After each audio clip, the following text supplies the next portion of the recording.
Hey everybody, welcome to Break Time with Pastor V. Happy Monday to you. Thank you for being here. We'll wait just a couple of seconds for a few other people to catch up with us and join. Don't forget to say hello and let us know where you are listening from. Moving this around a little bit. Thank you again. How was your weekend? A lot has changed, right? We now have a president-elect that has been declared, Joe Biden and Kamala Harris as the vice president, and things are exciting. Let's see what happens. Here's the thing that we must recognize, that no matter what, God is still in control. Even this morning as I woke up, I heard that I think it's Pfizer has their trial has been has a 90% success rate. So we'll see what happens with that. But God is in control. So today I really want to talk about something in one word. We're going to call it decontamination. I'm here at my office in the church, but a few minutes ago we had someone come by, and for those of you who don't know, our parking lot is not close to the church building. We share a parking lot. That's a good ways away for someone who's not in the best of health or who is just aging. So someone was here, and I offered to go get the car for them to make it a little easier for them. And so as I went to get the car, I got my mask on and everything, and I sat down in the car, and I have a friend who kind of talks about me. I am very COVID conscious, I'll say. I don't worry about it, but I try to take all the precautions that I can and live within the framework of safety. So, but trust me, I'm not worried about it per se, but I don't want to be foolish either. So anyway, so I get into the car, I turn the key, and I start thinking, oh wow, you know what? Let me roll this window down, because as I roll the window down, I get this breeze that comes through, and they say that air is really good for decontaminating, for the virus, for making it, giving good circulation. Even though I have a mask on, N95 mask, I thought about that, and so I'm driving, just to bring the car around the block tour. But I thought about that in our minds. You know what? Our challenges, sometimes we need to decontaminate. We need to allow the Word of God to blow through our mind, to decontaminate the thoughts that the enemy has placed there. Or, not everything is the enemy. Some things are just our personalities as well. Or the thoughts that we have ourselves of what comes there. And so, to do that, how do we decontaminate our minds? I think the first thing we have to do is, one, recognize that this is a spiritual battle. We are in a spiritual warfare. And so our minds are part of that warfare. I believe that Satan tries to influence our minds. We have our own selves that try to influence our mind.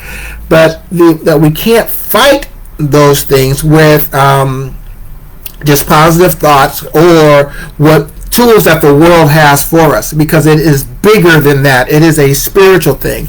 If our minds become contaminated with things that are against God, then we can't see God for who He is. Right? So the first thing is, again, to decontaminate our minds is to recognize that it is not a thing of flesh and blood. That natural weapons, I'm reading some notes I just jotted down. Natural weapons can't fight this contamination with Lysol or bleach, or there's something called something banned that has like a 24-hour thing. We have some of that at home. You spray it on the doorknobs and wipe them all down, and they're decontaminated for 24 hours. But none of that will work for our minds.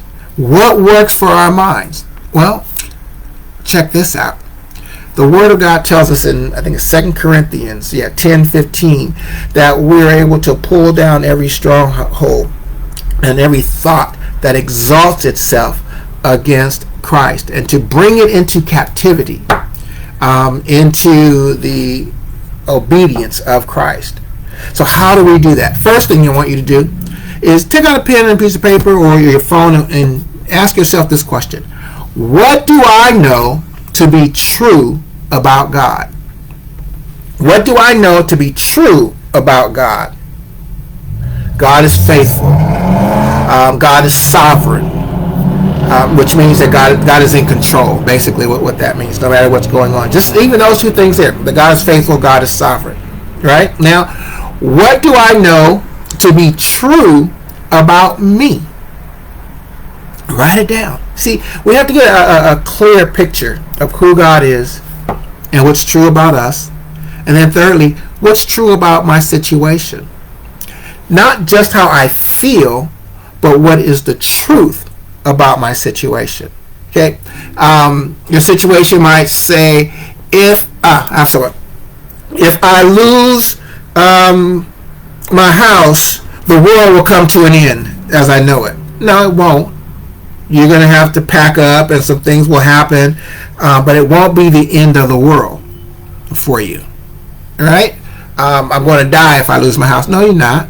You might die because of something else, but not simply because you're sick or something, but not because you lose the house. Now, worrying will kill you eventually, but not because you lose the house. So we have to put things in perspective. Now, is God able to handle your emotional ups and downs? Yes, he is. Right? Because he is in control. And so when we ask ourselves those type of things and begin to write them down, we see the truth of who we are. And then we take those things and bring in the Word of God about who he is, about how he sees us. That I can do all things through Christ who strengthens me. And we bring those things, that's how we bring thoughts into captivity. Anything that exalts itself against God, meaning that anything that's not true about God or about you, because God has said something differently. And so, my brothers, my sisters, today I want to invite you to decontaminate yourself through the Word of God by asking those questions. What do I know to be true about God? What do I know to be true about me? And what's true about my situation? And then pray the Word of God over those situations, over what is true about you, over what is true about your God. And spend your time focusing on him.